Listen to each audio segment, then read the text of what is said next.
Assalamualaikum Buya. Assalamualaikum warahmatullahi wabarakatuh. Buya, saya hamba Allah dari Kalimantan Selatan. Saya mau bertanya Buya, kan banyak kejadian orang mencuri itu dikeroyok, dihakimi sampai dibakar hidup-hidup. Apakah dosanya sudah diampuni atau meninggal dalam keadaan su'ul khotimah? Terima kasih Buya atas jawabannya. Baik. Masalah menghukum. Ada hukum itu namanya hukum yang bisa ditegakkan langsung. Ada hukum, ada tiga ya. Hukum farad. Hukum yang bisa ditegakkan oleh individu, orang per orang. Maka hendaknya kita fokus kepada hukum ini. Sholat, zakat, puasa dan yang lainnya. Ada nanti yang kedua adalah hukum qadha. Ini yang menjalankan adalah hakim, mahkamah untuk memutuskannya. Kita berusaha kalau ada masalah, misalnya persengketaan tanah dan sebagainya, maka hakim yang berbuat. Nggak bisa diselesaikan di sana. Ada lagi hukum imamah yang bisa menerapkan hanya imam atau yang mewakilinya, termasuk hudud penghukuman.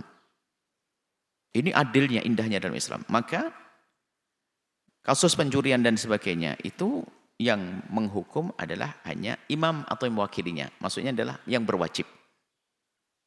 Tidak boleh diserahkan kepada siapapun. Karena kalau yang menangani yang berwajib, tentunya ini berwajib, ini ada berwajib yang benar. Artinya betul-betul menjalankan tugasnya yang dengan benar. Sebab kalau ditangani yang berwajib nanti, akan sangat kecil kemungkinan salah tangkap, salah hukum. Sebab kalau dibebaskan yang menghukumi adalah individu, sehingga emosi orang berbeda-beda, cukup dengan curiga langsung dianggap sebagai kejahatan yang sesungguhnya, langsung dihantam, dibakar, dipukul, bahaya. Tapi kalau dari pihak yang berwajib lah ini, makanya yang berwajib ini harus benar-benar berperan. Artinya di saat mendapatkan laporan, toh ini mencuri, langsung ditangkap dan diproses, dilacak sampai terbukti. Sebab orang dikira mencuri belum tentu mencuri.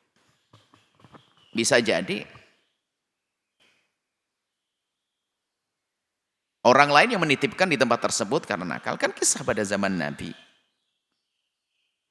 Zaman Nabi tentang seorang muslim yang nakal. Pengen jerumuskan orang Yahudi. Lihat, orang muslim nakal. Mengambil sesuatu, barangnya ditempatkan di orang Yahudi. Lalu dikatakan Yahudi yang mencuri. Coba. Barangnya di tempat Yahudi. Otomatis orang Yahudi kan mau dihantam di situ. Tapi keadilan Islam enggak begitu.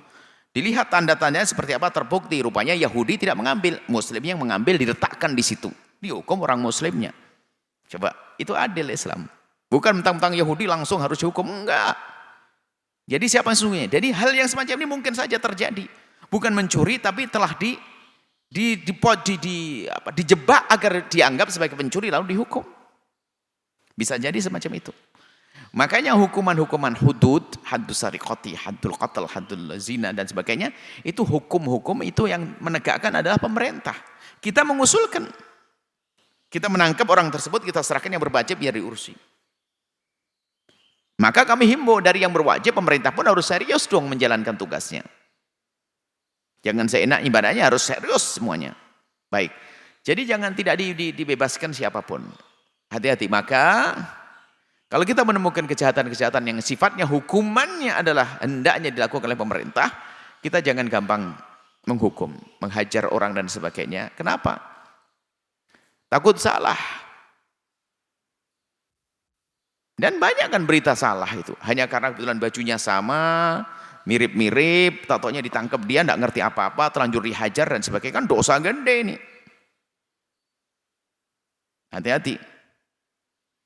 Jangan main hakim sendiri. Ini himbauan. Syariat Islam itu adil. Yang pertama. Mungkin ada yang berkata, waduh kami sudah bosan karena keadilan nggak ditegakkan, semua kejahatan. Nah, kalau itu kasusnya tetap prosesnya harus jangan buru-buru. Pokoknya khawatir deh. Pokoknya ini hukum pemerintah, hukum imamah, hendaknya kita serahkan. Tetap bahaya. Sehingga semuanya bisa membuat hukuman masing-masing. Makanya hukum rimba nanti. Setiap tidak cocok dihukum, kesalahan dihukum sendiri. Sementara ini hukum imamah. Kami himbau ini adalah harus diperhatikan. Hormati adalah pemerintah yang menegakkan hukum. Baru kalau ternyata pemerintah tidak menegakkan hukum, bukan kita membuat hukum sendiri, kita memprotes, kita mengkritik, kita memberikan masukan pemerintah agar menegakkan hukum tersebut. Terserah caranya bagaimana, jika diizinkan demo dan seterusnya. Artinya memang kalau demo termasuk bagian cara untuk menyampaikan aspirasi rakyat atau keinginan rakyat, ya sah-sah saja. Tentunya dengan yang cantik, yang baik, punya tujuan, bukan sedikit-sedikit demo asal-asalan. Enggak, ada maksud seperti itu misalnya. Jadi bukan dihukumi sendiri, bukan dihakimi sendiri. Cuman kami ingatkan kepada pemerintah. Maka di saat keterlambatan pemerintah di dalam menangani kasus-kasus kejahatan semacam ini yang memicu orang untuk menghakimi sendiri. Karena sudah bosan barangkali seperti itu. Mungkin bisa semacam itu di sebuah tempat, kan tidak semuanya. Banyak kepolisian itu yang cakep, cepat juga ada. Memang ada yang lelet juga, kan begitu. Artinya semuanya harus tanggap dalam hal ini. Baik, sampai di sini. Kemudian masalah orang yang dihukum, ini pertanyaannya. Kita sengaja kasih muqaddimah agar seimbang, agar lebih sempurna. Siapapun yang dihukum di dunia sesuai dengan aturannya, apalagi lebih, maka sesungguhnya dia tidak akan lagi dihukum di akhirat. Subhanallah. Seorang mencuri dia. Pencuri kan dipotong tangannya kalau sudah terbukti benar. Dibakar dia. Bukan sekedar dipotong tangannya, dibakar, dihukum lebih. Maka ketahuilah dia tidak akan lagi dihukum oleh Allah di akhirat. Pantang Allah menghukum 2 kali.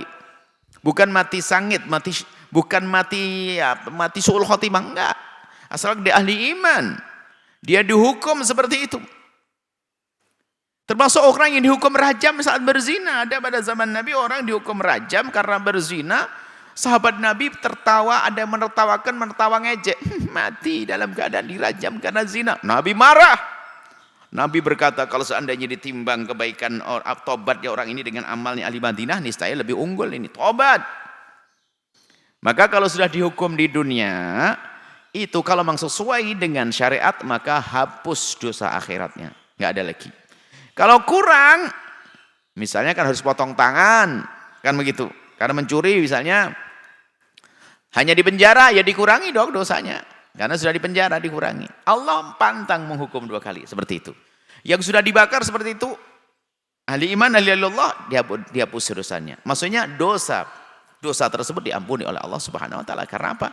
Sudah dihukum di dunia. Ingat, jadi yang sudah dihukum di dunia, maka tidak akan dihukum di akhirat. Maka dari itu ada sahabat Nabi yang berikrar, ya Rasulullah, qad halaktu wa qad zanaitu fatahhirni ya Rasulullah, aku telah terjerumus, aku zina, sucikan kami. Padahal resikonya akan dirajam. Mereka ngadu, kenapa? Beliau tahu bahwasanya siksa akhirat lebih pedih. Tidak apa-apa aku dihukum di dunia. Kadang orang seperti itu minta dihukum di dunia, tidak mau di akhirat. Kenapa? Kalau sudah dihukum di dunia, tidak akan lagi ada hukuman nanti di akhirat, seperti itu. Jadi mohon yuk kita bijak semuanya. Bijak. Di saat ada orang melanggar semacam itu, hendaknya kita serahkan yang berwajib agar tidak terjadi penghakiman secara tidak benar, dan itu membahayakan sekali sehingga menjadi tidak tentram di sebuah tempat jika ada seperti itu. Dan kami himbau kepada pemerintah agar cekatan dia menangani kasus-kasus kejahatan, kasus-kasus kriminal dan sebagainya cepat supaya tidak menjadi amarah rakyat, termasuk pelecehan agama dan pokoknya hal-hal yang menjadikan masyarakat ramai. Hendaknya pemerintah segera menangani dengan cepat, karena itu juga untuk meredam mereka. Semoga Allah mudahkan semuanya dan Allah menjauhkan kita dari kejahatan-kejahatan, dan yang sudah berbuat jahat diberi kesadaran, diampuni, tobat, dan semoga Allah memberikan kekuatan kepada pemerintah untuk menegakkan hukum. Wallahu a'lam bishawab. Sahabat Al-Bahjah TV, setelah menyaksikan video ini, jangan lupa bersolawat kepada baginda Nabi Muhammad. Shollu ala Nabi Muhammad. Allahumma sholli alaihi wa ala alihi wa sahbihi.